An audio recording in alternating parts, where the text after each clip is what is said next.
A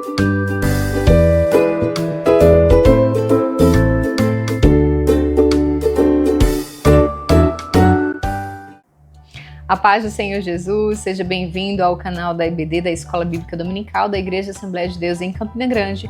E hoje estamos aqui mais uma vez para trazer um comentário da lição de juvenis. Nessa oportunidade a gente está estudando sobre o Novo Testamento. Hoje, especialmente, nós vamos entender um pouco mais sobre o Novo Testamento na lição de número 3 da classe de juvenis. Eu aconselho você, professor, a chegar em sala de aula, conversar um pouco com seus alunos antes da oração, antes de iniciar a aula mesmo, perguntar como é que foi a semana deles, quais os planos eles têm para a próxima semana, né? Tentar fazer uma interação com eles, tentar se aproximar deles para que seja algo mais íntimo, né? Porque quando a gente ganha a confiança deles, a amizade deles, fica mais fácil para poder conversar e ensinar a palavra de Deus também, certo? A nossa lição, como eu já falei, tem como título Entendendo o Novo Testamento. E aí o versículo-chave está em 2 Pedro capítulo 1, verso 21, que diz: porque a profecia nunca foi produzida por vontade de homem algum, mas os homens santos de Deus falaram inspirados pelo Espírito Santo. Como a gente já sabe, temos aí na sequência um devocional de segunda a sábado e no domingo a gente conclui com a nossa lição. A leitura bíblica em classe está em 2 Pedro capítulo 1, Romanos 15 e Apocalipse 21. Os objetivos da nossa lição estão em conhecer as características do Novo Testamento, saber que o Novo Testamento possui 27 livros e compreender a organização do Novo Testamento. Você já sabe essas informações, mas como é que a gente pode passar para os nossos alunos essas informações de forma que eles compreendam e a importância dessa organização, dessas diferenças, dessas características próprias do Novo Testamento? No trimestre passado nós vimos sobre o Antigo Testamento e da mesma forma vamos estar conhecendo mais a palavra de Deus e do Novo Testamento, certo?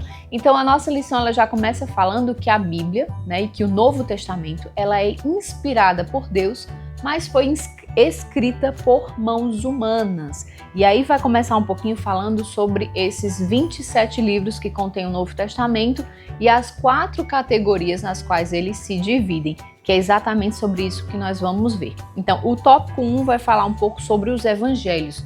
O que é os evangelhos?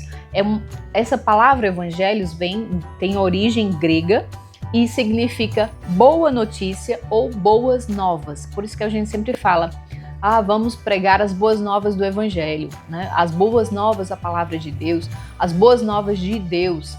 Quais são as boas novas? É isso que a lição vai falar aqui. O que são os evangelhos, certo?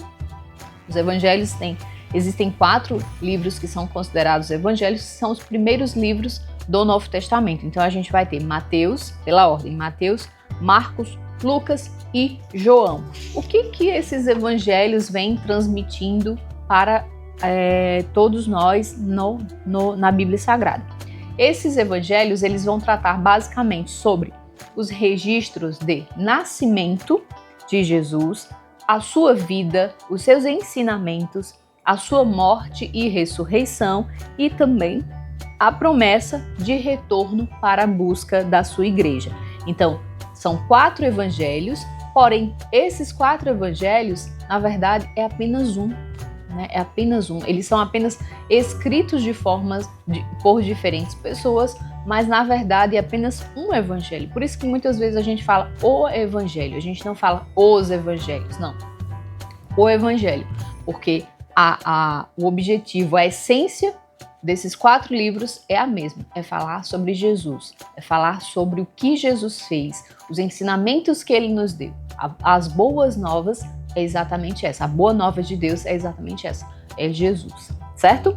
E aí a gente vai ver também uma questão interessante, porque ele fala, aqui na própria lição, fala que cada um desses livros, ele apresenta as suas especificidades e pontos de vista diferentes sobre situações da vida e dos feitos de Jesus. Aí por que isso?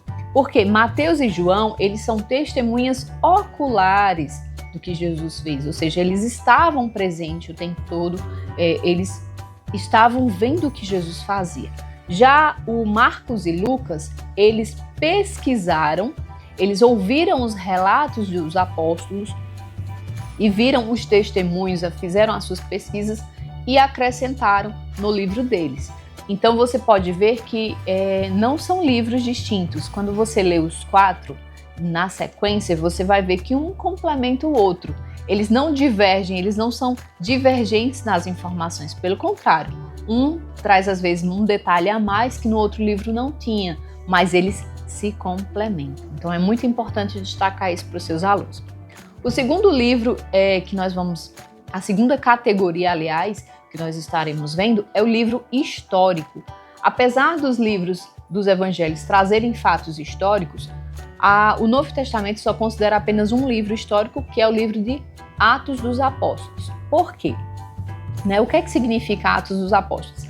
É exatamente as ações que foram realizadas pelos apóstolos após a ascensão de Jesus. Então a gente vai ver aí que eles vão dar destaque a essas ações dos apóstolos, aos primeiros cristãos que aceitaram a Cristo, o avanço e a propagação do Evangelho de Jesus, tanto entre judeus, como também e principalmente os gentios, certo? Então a gente vai ver aí um contexto de perseguição de cristãos, a gente vai ver uma comunhão entre os crentes, o mover de Deus, o dia de Pentecostes e a expansão também aí do reino de Deus, né? A gente vai ver o Atos dos Apóstolos traz também as histórias de Ananias e Safira, quando eles mentiram para o Espírito Santo, traz também o apedrejamento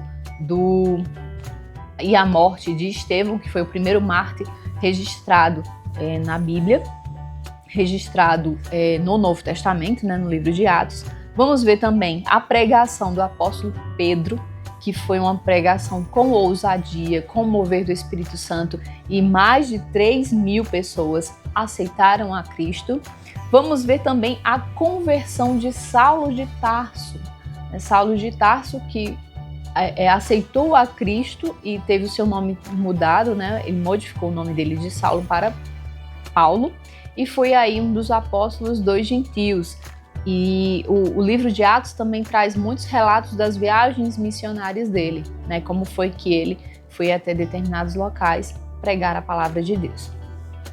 O nosso terceiro tópico fala sobre as epístolas.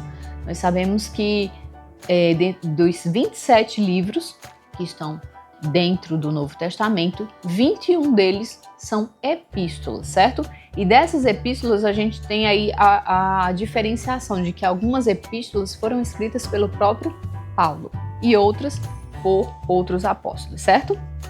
A gente vai ver o seguinte, que as epístolas, na verdade, são cartas que foram enviadas a pessoas de uma forma individual, como também às igrejas, certo? Então, quais eram os objetivos dessas cartas? Primeiro, instruir, consolar, animar e exortar os destinatários dessas cartas, e que esses mesmos objetivos servem para as nossas vidas nos dias de hoje. Então, muitas vezes nós buscamos a leitura bíblica e nós somos instruídos, nós somos advertidos, né? Tem aquele puxãozinho de orelha, tem aquela esperança que a gente tem na palavra de Deus. Então, todos esses objetivos, eles se cumprem até os dias de hoje. Qual é a diferença dessas epístolas? Enquanto os evangelhos, eles falam sobre os relatos de Jesus, dos feitos de Jesus, os ensinos de Jesus, as epístolas, na verdade, elas vão explicar os efeitos do ministério de Jesus. Elas vão falar sobre a vinda do Espírito Santo e sobre a propagação do Evangelho também, tanto em Jerusalém, na Judéia, na Samaria e no mundo gentil, certo? Nós sabemos que o apóstolo Paulo escreveu 13 epístolas, certo? E as outras epístolas, elas foram escritas por Tiago, que escreveu uma, Pedro escreveu 2 epístolas, João escreveu 3, um autor desconhecido que escreveu o livro de Hebreus, e Judas, irmão de Tiago, que escreveu uma epístola, certo? Dando aí, na sua lição, na página 23, você vai ver aí alguns pontos importantes sobre as epístolas, mas a gente vai adiantar aqui para não ficar tão longo o vídeo. E aí a gente vai direto para o livro profético, que é a quarta categoria que a gente vai estar falando aqui. Qual é o livro profético? O livro de Apocalipse, né? O livro de Apocalipse, a nossa lição fala que é como se fosse o livro de Daniel e Ezequiel do Antigo Testamento, porque é um livro que traz revelações. Muitas pessoas têm medo de ler o livro de Apocalipse, outras também têm um verdadeiro fascínio pelo livro de Apocalipse por conta das simbologias que ele traz, né? A gente sabe que existem revelações sobrenaturais da parte de Deus para o seu povo através do livro de Apocalipse. Ele também traz algumas cartas destinadas às igrejas. E essas cartas destinadas às igrejas são exortações ditadas pelo próprio Senhor Jesus ao apóstolo João enquanto ele estava preso na ilha de Patmos. Então são os primeiros capítulos do livro de Apocalipse, fala sobre isso.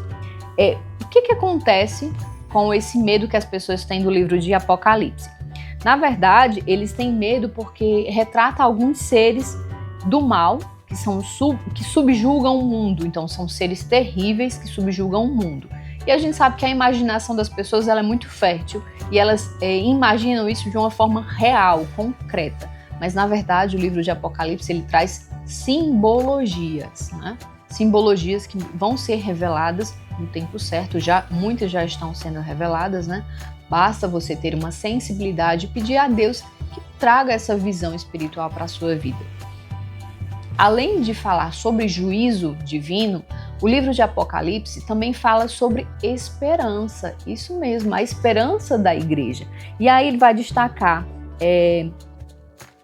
as vitórias de Cristo contra a besta e o falso profeta. Vai destacar também a prisão de Satanás, o reino milenial de Cristo, o novo céu e a nova terra, as bodas do Cordeiro, a nova Jerusalém e o estado eterno de felicidade e paz dos remidos do Senhor, que perseverarão até o fim.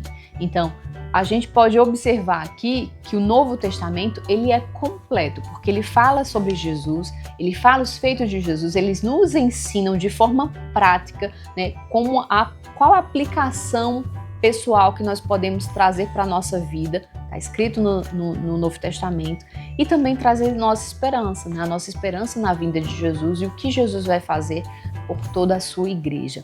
É muito importante os seus alunos compreenderem essa estrutura do Novo Testamento para que eles possam ter um ânimo ao fazer a leitura, ao ver uma pregação, ao entender quando o pastor estiver pregando na igreja. Então, é importante, essa lição é muito importante. Dentro da nossa lição também traz uma sugestão de dinâmica que eu achei muito válida e eu trouxe aqui para vocês visualizarem e também, se quiserem, podem imprimir, a gente vai deixar o material disponível para vocês. Ele traz a ideia de você fazer um cartaz com uma cartolina normal e aí você colocar as categorias que estão escritos esses 27 livros. Aí você vai colocar a categoria Os Evangelhos, a categoria Livro Histórico, outra categoria Epístolas e outra categoria é o Livro Profético. E aí você vai fazer o seguinte, você vai imprimir o nome dos livros, né? Recortar individualmente cada livro, por exemplo, livro de Mateus, livro de Atos, Apocalipse, 1 Coríntios, cada um desses livros você vai imprimir. Se a sua sala tiver muitos alunos, você pode fazer o seguinte, você pode distribuir para cada um ou 2 livros, ou se, por exemplo, forem poucos alunos, você pode distribuir em grupo, por exemplo, dar alguns nomes para um determinado grupo e para outro determinado grupo, e aí eles dividem entre si. Qual é a ideia aqui? A ideia é você colocar a cartolina de forma visível e pedir para que eles encaixem ou colem o nome do livro na categoria que eles acreditam ser a correta, né? Depois dessa aula, depois dessa explicação, que eles vão ter uma noção. Ou você também pode fazer antes, não tem problema. Se você quiser fazer antes, depois sair explicando essas categorias, esses livros, também dá super certo, tá bom? Esse foi o nosso comentário de hoje. Eu espero que você tenha possa ter te edificado de alguma forma, ter te ajudado no planejamento da sua aula, e nos esperamos na próxima semana, se Deus assim nos permitir. Uma boa aula para você, um bom domingo, um bom feriado de Páscoa, que Deus continue abençoando a sua vida.